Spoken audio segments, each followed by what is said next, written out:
Stream. I'm Liz Nagy. And I'm Jory Rand. You'll have to forgive the Dodgers and Blue Jays if they're feeling a bit jet lagged today. Both teams opted to fly to L.A. after the game last night. Game 2 ended around 7:45 our time, which was 10:45 in Toronto.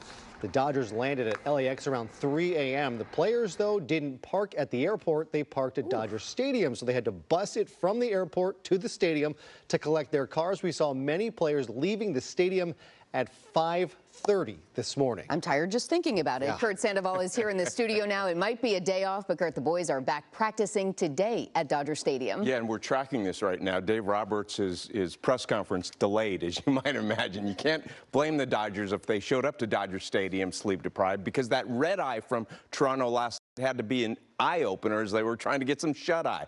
Thinking about Yoshinobu Yamamoto throwing one of the best games in recent World Series history. You might point to what happened in the first inning. The Jays put a pair of guys on, but he gets out of it, striking out both Vladimir Guerrero and Dalton Varsho, who had homered in that first game. Meantime, the Dodgers gave Yoshi some much-needed breathing room in the sixth. Nail-biting 1-1 game when Will Smith and Max Muncy both launch balls over the left field fence. The back-to-back home runs ignited them. They grabbed a 5-1 lead. Then in the eighth, Yoshi's true Picasso striking out the side in the eighth. He became the first Dodger since the great Orel Hershiser 37 years ago to toss consecutive complete games in the postseason. That's rare company, but it didn't surprise his manager, Dave Roberts. You know, you look at Yamamoto, it's kind of the throwback in the sense of when he starts a game, he expects to finish it. And he'll go as long as I let him. I love feeling that the starter is the best option to go 6, 7, 8, and what Yamamoto's doing 9 innings. And you got to be efficient. You got to have the weapons to be able to take down a lineup 3 times, 4 times, whatever it is. And you got to want to do it. And so he is a throwback player. Yeah, you got to be a freak of nature like Yoshi is. Now the Dodgers, sleep or not, they're on the field late tonight. Coming up a little later in sports, we hope to have some video of them working out. They're just arriving at the stadium. Dave Roberts scheduled to start and talk, but again, they've pushed that back. And Tyler Glasnow out of Santa Clarita is expected to pitch for the first time as a Dodger in the World Series. We'll talk about that coming up in sports. Looking forward to it. I'm a terrible plane sleeper, so I would have opted to stay in Toronto, fly home today. You miss a night in your own bed, although it's not really a night, right? Right. You get to bed at 7 a.m. Baseball guys are notoriously late night guys anyway. Yeah. So, yeah, they slept all day. It is what it is. Yeah. Both teams have to do it, right? It's the postseason for you. All right. Thanks, Kurt. You bet. Flights from LAX to Oakland were stopped temporarily this morning due to staffing issues at Oakland International Airport. The Federal Aviation Administration ordered the ground stop at 8:45 a.m. They lifted it by 10:30, but they warned there could be more delays today. You're looking live at LAX right now. The FAA did not give any further details about this stoppage. The agency says the government shutdown was preventing replies to routine media questions. Staffing shortages were to blame for more than 5,300 flight delays and more than 500 cancellations across the country just yesterday. Air traffic controllers and TSA agents are required to continue working through the shutdown, but without pay. Their union says many are now being forced to call out sick because they simply can't afford transportation or childcare. And as the government shutdown drags on, many families that rely on federal food assistance are beginning to wonder where their food will come from come November. The U.S. Department of Agriculture posted a notice to its website today saying federal food aid will be cut off as of next Saturday.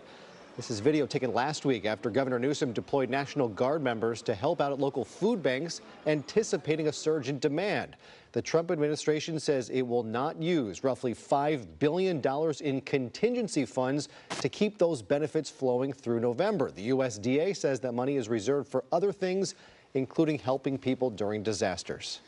Well, here we go again. Elevated fire conditions coming later this week with Santa Ana winds we're supposed to see. Our Nika Kuzori is here with a first look at that. Nika, we hope that's not the case. Yeah, Liz and Jory, so we're tracking that. We do have some changes coming in our forecast, and those Santa Ana winds, that wind event, that's happening tonight through Tuesday and Wednesday. And that's mainly just going to be for the southwestern portion of Santa Barbara counties and also those mountain communities as well. Definitely keeping our eye on that for sure. But right now, we're taking a live look at our downtown LA cam. Looking beautiful outside, and it's feeling nice too. 68 degrees under mostly sunny skies. And look at this gorgeous shot coming to us from our Long Beach cam. We're looking at temps under 70 across those coastal spots right now.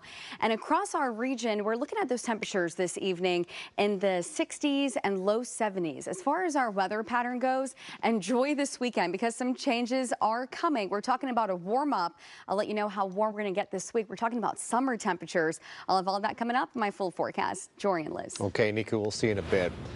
New details this afternoon as French police announce arrests 1 week after that daring heist at the Louvre in Paris. Police say 2 men were arrested. Both are linked to other burglary cases, but police say both were about to leave the country. Investigators are not ruling out the possibility that the robbery could have been an inside job. DNA found in a helmet at the scene matched one of those suspects. So far, none of the 8 pieces stolen, valued at more than $100 million, have been recovered. Police now say 2 people who were injured in a deadly hit-and-run crash are expected to recover. The site of the Friday night crash in Santa Monica has now turned into a memorial for the victims. 2 pedestrians, a man and a woman in their 60s, were killed just after 9 p.m. Friday. Police say the driver was speeding westbound in the eastbound lanes of Wilshire before veering into the sidewalk. The driver fled the scene and is still on the run tonight. Time now to check in on several stories we're following across Southern California with our 5 stops at 5. And tonight we're stopping in San Pedro, Wildomar, Sawtelle, the City of Industry, and Chinatown. Our first stop is in San Pedro, where the Vincent Thomas Bridge is back open after a crash shut down all westbound lanes overnight. California Highway Patrol arrested a woman who they say drove the wrong way onto the bridge, slamming into another car. 1 person was taken to the hospital in unknown condition. Cal Fire shared this image of a crash scene in Wildomar. Firefighters say 6 people were hurt yesterday.